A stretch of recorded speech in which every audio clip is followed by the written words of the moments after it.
I ask you, will have your way this morning. Let the preacher and the hearer be blessed, and let Jesus be glorified in it all. We thank you, Father, for hearing our prayers. In Jesus' name we pray.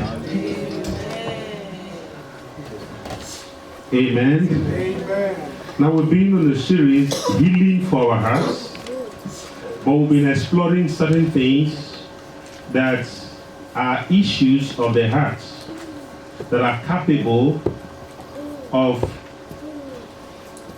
making us unable to release the potential that God has for our hearts. Now, you discover in Scripture, we found out on Thursday that the heart is where the spirit of a man resides. We read the book of Galatians chapter 4 verse number 6, where the Bible says, because we are sons, God sent his spirit into our hearts to cry out, Abba, Father. God sent the spirit, so the spirit resides in the heart. We have our human spirit sitting in our heart, and God sent his own spirit to join our own spirit so we can cry out, Abba, Father. The heart is a seat of the spirit, and we identify that the enemy concentrates his arrows against the heart. Any wound in the heart is a fatal wound. And most people have been wounded, carrying wounded hearts around. Hearts that are not healed cannot release the full potential of the grace and the power of God. So if we've been wounded, we need to be healed at our core, the core of our being. Now today we're looking at arrows that wound our spirit or wounds our heart. Sometimes you read scripture, you just glean over certain words without knowing what they mean. Now, in Psalm 91 we read, it says, he that dwells in the shelter of the Most High will abide under the shadow of the Almighty. I will say of the Lord is my refuge and fortress, my God in whom I trust. Now, so if God sheltered you, what does he do? Verse 3, for he will deliver you from the snare of the fowler. So there are snares. Those are not physical snares, but they are snares for your soul, snare for your spirit. The enemy is out on a hunt for the soul of every man, for the spirit of every man. He wants to cage your spirit. And we're trying to find out the techniques he uses to trap us, trap our spirit man. He will deliver you from the snare of the fowler and from the deadly pestilence. He will cover you with his pinion, and under his wings you will find refuge. His faithfulness is a shield and a buckler. Verse number 5. You will not fear the terror by night, nor the arrows that fly what? By day. Do you remember on Thursday when we were reading about the emotions in a wounded heart? We saw the case of both Nebuchadnezzar and Pharaoh. The enemy gave them dreams, and they were troubled in their spirit. So the terrors that go on by night are the harassment of the devil in the night, in the dreams. So he can harass your spirit. He can give you terrifying and scary dreams that could cripple your faith and your heart. So but the Bible says that if you dwell under the shelter of the Most High, what will he do? He will deliver you from the snare of the fowler. So that the trap the enemy has for your soul and your spirit, God guarantees a deliverance. And when we are going in the course of this discussion is how to obtain that deliverance. So that wherever the enemy of the arrows of the enemy has penetrated our spirit and wounded us, God will give us healing. In the name of Jesus. You will not fear the terror of the night, nor the arrows that fly by day, nor the pestilence that stalks in darkness, nor the destruction that wastes at noonday. You see, the promise for us is 1,000 will fall at your side and 10,000 at your right hand side. He said, do not come near you. Someone say amen? Amen. Now, what I discover as I look at scripture, when a person is born again, we are blessed with all spiritual blessings, but in heavenly places. Every promise of God for us that is meant to make life fulfilled to us is kept in heaven. In other words, God open an account for you when you are born again in Christ. Then He put in healing there, deliverance there. All you need, wealth is there. You know, the plan of God, the purpose of God for you, they are all there. There's a difference between what is promised and your reality. Now, one mistake we make is that when you are in Christ and you say, okay, the old is gone. Yes, it is gone. But are you experiencing the reality of the newness? Are you experiencing the provision of God, the blessings? We read in Proverbs 11 the other day, say the blessing upon the head of a just man. When you read Proverbs 10 verse 22, that says, the blessing of God maketh rich and added no sorrow. In other words, the blessing upon your head will turn you to become rich and add no sorrow. Now, but when the experience is different from what is promised, something is wrong. We need to fight our way to get it. That's where we're going. The arrows that fly by day, so the arrows that wound our spirit, those arrows are meant to make sure our spirit man is crippled. Now, most people are discouraged. Those are satanic arrows. I've been amazed that when you talk to some people about possibilities in life, they can't see it. They can't even, some people are sick, there is healing being provided in God's word, they can't see their healing. Why? They've been wounded and their spirit cannot rise above those wounds. So when the Bible talks about the arrows that fly by day, what are these arrows the enemy used to try to cripple our spirit? Do you know the three things we said that a healed heart reflects? Faith, hope, and love. They are seated in the spirit of a man. When there is faith, Paul will say, I am persuaded. Somebody are persuaded. He said, neither death, nor life, nor angels, or demons, things to come unto His presence, they cannot remove me from the love of God. Persuaded. If you are sick, you will be persuaded that I am healed by His stripes. It is rooted in the spirit. But when the spirit is wounded, you cannot confess faith, you can't express faith. You can't stand your ground. That's why sometimes I share with us, when I see people come through difficult things, I say, yes, this is an example. If I come to that situation, I will come through it because I've seen someone come through it. I see people come through cancer, they walked away from me free. But many have been buried in the grave. He captured their light. So you need to understand what we are talking about. If the heart is not healed, it cannot exhibit faith. And the Bible says, without faith, it is impossible to please God. For he that comes to God must believe He exists. He's the rewarder of those who do what? Who seek Him daily. There's a reward through faith. And I discovered that all that God has provided for us in heavenly places, we can only obtain them by faith. Somebody say by faith. By faith. That's why the enemy concentrates on the heart to ensure that faith never thrives in your heart. Hope never thrives in your heart. Love never thrives in your heart. Arrows that wound the spirit.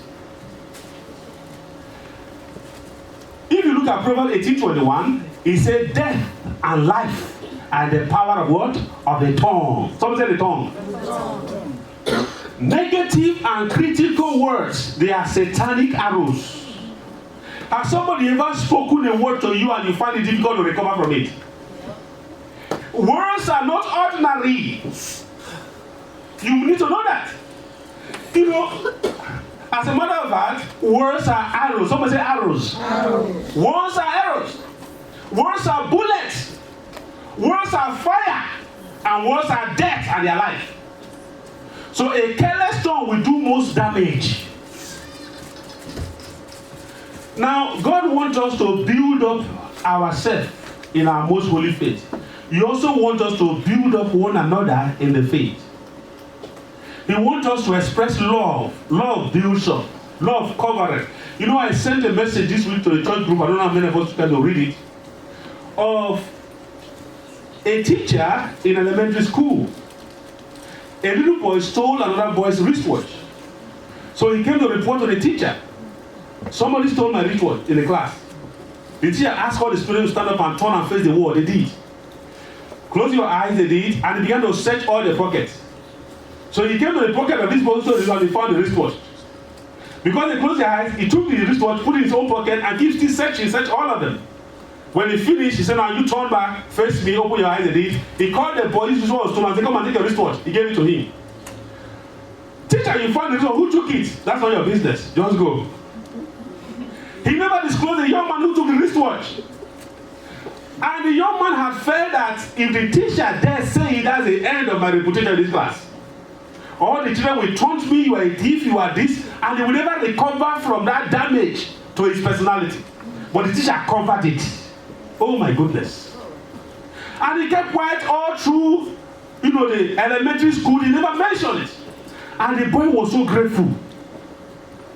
I would have been damaged, but this man, covered that mess, that shame, that misbehavior. And one day, after over 30 years, he found this teacher. And he went to him and said, "Sir, do you remember me?" He said, "No, I don't remember you. I was the one that stole a wristwatch in your class. When you search pocket, you find in my pocket. But I was amazed you never disclosed it to all the children. You preserve my identity and character. I've been thinking of what I can do to reward this man. Actually, I've been looking for you." Then the man was retired. And said, "This day is your day of reward." He took the man out for lunch. Then God has blessed this young boy. He's a CEO of the company. And he got a Toyota Venza. He told one of his sons, carry him to his house with his vehicle and give him the key. He did. Also give him an envelope. Low amount was inside about 10 million. And not only that, he built a set of flats and gave to the man. He said, "Without you, I would not have become what I am, because I would have been damaged and not recovered from it." You see what love does? When things go wrong, love covereth a multitude.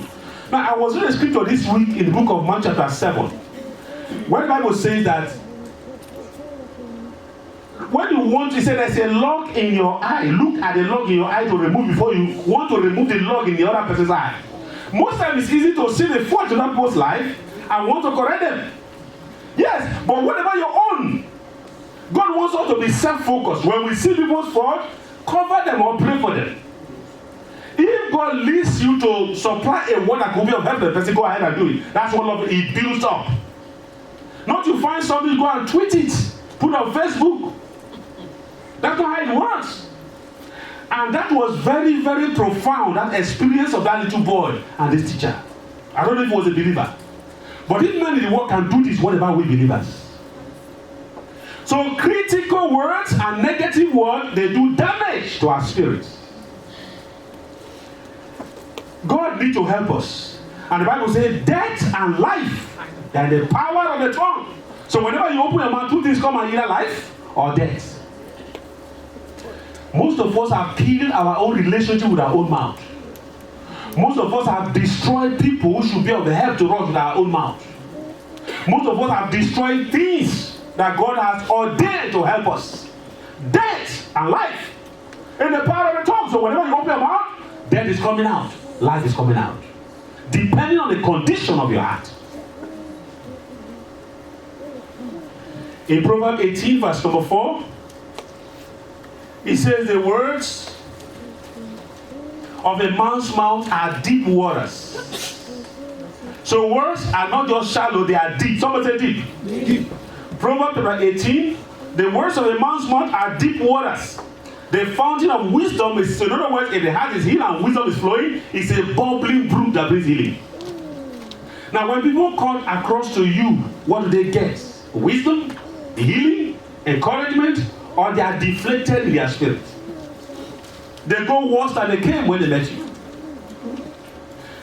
In Proverbs chapter 15 verse 1, it now says, "A soft answer turns away wrath, but grievous words, they stirs up anger." We saw on Thursday, if the heart is healed, the words that flow from it are soft. Somebody say soft. Soft. Oh my goodness. They are soft. They bring healing. But if the heart is wounded, the words are going to be grievous. They're going to be full of vengeance and anger and hate. They're going to undermine people. They're going to cut people into pieces. Arrows that wound, negative and critical words. Number 2, rejection. Someone say rejection. Rejection. It's an arrow that wounds. Most of us probably at one point or the other we may have encountered rejection. Maybe you have opinions, you have ideas, you have proposals, or even your affection, you try to put across to people and they rejected it. It hurts deeply. You doing all you can to want to please people, let them know, okay, I care and all that, and they ignore it. It's an arrow targeting your heart to wound you. And if you are wounded by that, you give out love or care and it's rejected, you don't know how to heal, it's going to be stuck. And I said to us, heart wounds doesn't just go away. They are not healed over time. It takes God to heal them and give you a recovery. Rejections. Now, Jesus, the Bible says we should look unto Jesus, the author and the finisher of our faith. The Bible says in John 1:11, it says he came to his own people received him not. They rejected him. But as many as received him, to them he did what? He gave power to become the sons of God. We can find healing in Jesus because he was rejected, but he still fulfilled God's purpose for him. He didn't look at the people, he looked at him who sent him. If you are looking for people for validation, you'll be disappointed. Rejection is there all over. As a matter of fact, the enemy energizes some people to do it to you, to cripple your spirit, so that you don't have the courage and what it takes to face the future ahead of you. So if you're not looking at Jesus, you're looking at a man, you're making a mistake. You know, a lady shared this, testimony some time ago. We had a conference somewhere. How she had a struggle with her husband. She's a medical doctor, he's a medical doctor. Of course, two of us are doctors, so who bows to who? So they have this strife, quarrel, what you know, I know, that kind of a thing. How can you tell me to sit down here? They have this conflict in the relationship in their home and all that. And she kept praying, God, why is my husband not caring for me? Why is my husband not giving me attention and all that? Until one day God gave her a revelation. He is your head, obey him. And when she read from 1 Peter about what Sarah did to Abraham, how he called Abraham Lord. I don't know how she got the revelation, he began to call my Lord. Then one professor who was there when she was sharing testimony said, can you imagine this? How can you're a medical doctor? How can you say this even in some people? You call your husband your Lord and it's also a medical doctor like you. Because she doesn't get the revelation. And she says she decided to surrender and submit and listen to the husband no matter what happened and not look to him for validation. Because she wasn't getting the validation because she was striving with the man and she was dying inside.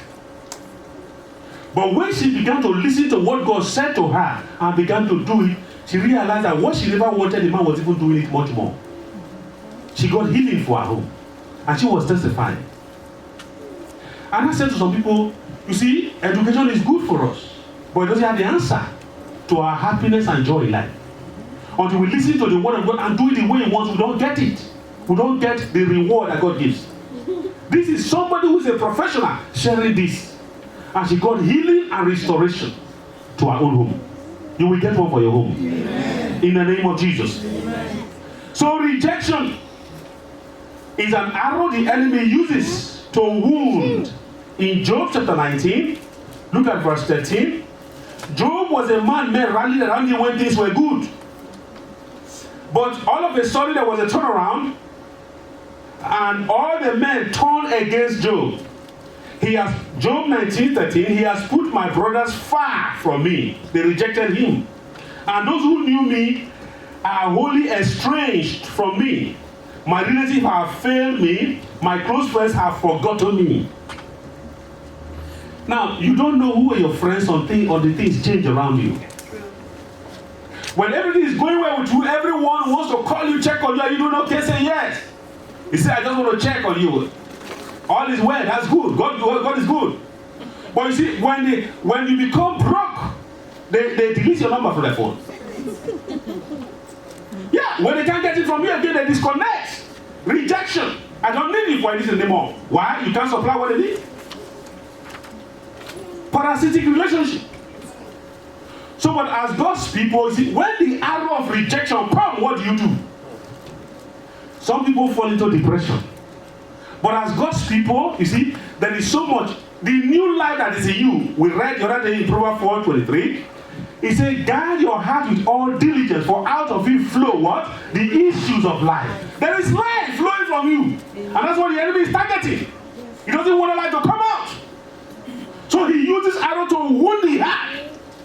But if you don't know there is power in that life within you that can heal that situation, you're going to succumb to the wound of the enemy. Rejection. The other one is betrayal. Someone say betrayal. Have you ever betrayed before? Backstabbed. Some people come around like serpents. When the Bible talks about, I give unto you power and authority to tread upon serpents and scorpions. It's not talking about physical enemies, it's talking about people. Serpent. They come and they wrap around you, oh, you know, and this and that. And by the time they collect all your information, they use them against you. Serpents and scorpions, I give you authority to tread upon their head. So when you pray against people who are serpents in and around your life, that God, I cross their head, they will not succeed in their mission. Amen. Serpents and scorpions, they collect information, they use them to betray you. So they are arrows, and when you hear some of those things, oh my goodness, it's painful. Betrayal is an arrow the enemy uses against God's people, and once you are betrayed, your information has been given to enemies to be used against you. One of the ladies, I think I sent her testimony through over the group too, who worked in the bank. She was doing so well, but somebody was trying to overshadow her, who was closer to the boss. Every time the other one goes to the boss, he reports negative things about this lady. So much so the boss turned against her. See what she's doing? They were looking for a way to fire her. Meanwhile, she's doing her best. But if somebody feeding wrong information to a different source because he wants favor, such favor is always cost. It's not blessed. When you want to backstab others so that you get a headway, it doesn't work. Because, you know what the Bible says? It is God. Promotion does not come from the east, not from the west, but it comes from God. Now, if you strive to get a promotion by scheming and all kind of backstabbing and betrayal, you also strive to keep it. But if God keeps you there, His grace will be sufficient for you. Somebody say amen? Amen. That's the way the world operates. But as God's people, that must not be your own weapon. Your weapon should not be to betray others and get advantage. Because whatever a man sows, he does what? He reaps it. He reaps it. Don't betray. It's very important. In Psalm 41, verse number 9, someone said, I will not betray. I will not betray. He said, even my close friends in whom I trusted, who ate my bread, has lifted up their heel against me. It's very painful. Very, very painful. That those you open your house, your heart, your everything to, they turn around and they stab you. But know that all those are arrows of the enemy to wound your spirit. To cripple you, not to rise to where you can fulfill the purpose and plan of God for your life. The other arrow is false accusation. Psalm 41 verse number 5. It said, my enemies say of me in malice, when will he die and his name perish? Wow. Now if God, you see, thank God that God in his wisdom has made the heart of every man to be private. If God wants to make you see what goes on in some people's heart about you, my goodness, your prayer will be different. But you see this man, my enemy said of me. Now, when he was praying verse 1, he said, as for me, I said, oh Lord, be gracious to me, heal me, for I have sinned. Now this man is crying to God for help. But my enemy, when they come, they say in malice, is he sick? Okay, God got you there. When is he going to die and his name perish? And he forgotten. So even when you are praying for another, there are people praying for you to be wiped out. Oh, Jesus. And they gather accusations to be used against you, false accusation. You know what the Bible says in Matthew 5:11? He said, blessed are you when people say all manner of things and falsely accuse you. Now, if you don't know how to tread the scripture, to walk the scripture and draw your healing from it, oh man, we're going to be stuck when we are falsely accused. Has anyone been accused here before? False accusation? Oh my goodness. Oh my goodness. I tell you some time ago when I was doing master's program in Nigeria, I went to my professor's office. It was raining. So I said, let me just hang around till the rain finish and I go. While I was there, the guy who was the PA to the man, somebody brought in cell phones to sell. So he tried to, he bought one of the phones and kept it on the table. While he kept on the table, they were doing, I was just in one corner. When they finished, I walked away. Now, you know what? The following day, the guy called me. Not the following day, that evening, maybe about 2 hours later, he called me. He said, please cooperate with me in this discussion. I said, what do I cooperate for? That phone you took, bring it back. Somebody said, God is good. If you have not been there, you're going to be there somewhere down the road. That phone you took, bring it back. I said, which phone? He said, you were the only one that was here when we purchased the phone. I said, dear Lord, help me. I used to be in the office, I'm coming. I ran to the place. I said, sir, I'm the pastor. He said, that's why we should check you more. You're a pastor. Please cooperate. Bring the phone out. Go and tell the professor you're not going to graduate from this course. Hey, I knew there was trouble. I said, sir, I left this place. I never took your phone. Accusation. The man did not agree. He said, I have told you now, you were the only one that was here. If you don't bring it, it will affect you badly. Oh my goodness. Now, my spirit was grieved at that point. And I said to the man, I have told you I didn't take your phone. You still accusing me for it. If I don't bring it, you go and tell the professor I don't graduate from the course, isn't it? Okay, this is what's going to happen. If I take the phone, okay, I want you to listen very carefully to what I'm going to say now. If I take the phone, let so thing happen as I live here. But if I don't take it, your first son will die. Do you agree? When he heard that, he said, no. No, I said, no, you are accused. I'm telling you I did not. But you say I did. But this is what is going to happen. The price you pay for this thing, you will never falsely accuse anybody again. If I didn't take it, I'm going to go and I will pray. Because he brought a Quran to swear. Initially, he brought a Bible to swear. I said, I don't swear. He brought a Quran. I said, I don't swear. It's okay. How do we know you're not the one who gets? Okay, this is what's going to happen. If I take it, something will happen to me. Listen very carefully. But if I don't take it, your first son will die and you will know. When he came to that point, he said, no. Sir, please, if it's because of phone, let it be.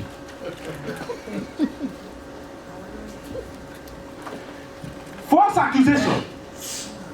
And sometimes when you don't have what it takes to defend yourself, oh my goodness, it could be hurtful. And it could be crippling to a person. But those are Satan's arrow, targeting your spirit to wound you and to bring you down.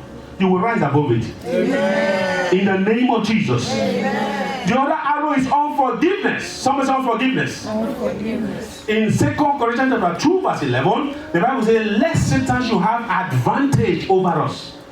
You see, when people do things to hurt you, it is for your own good to let it be. Now, that you forgive the person does not mean the person is out of God's hook. He's still God's hook. Because whatever a man sows, he reaps. God is still a judge. You are letting him out of your hook so you become free because God has not made you a judge. Are you with me?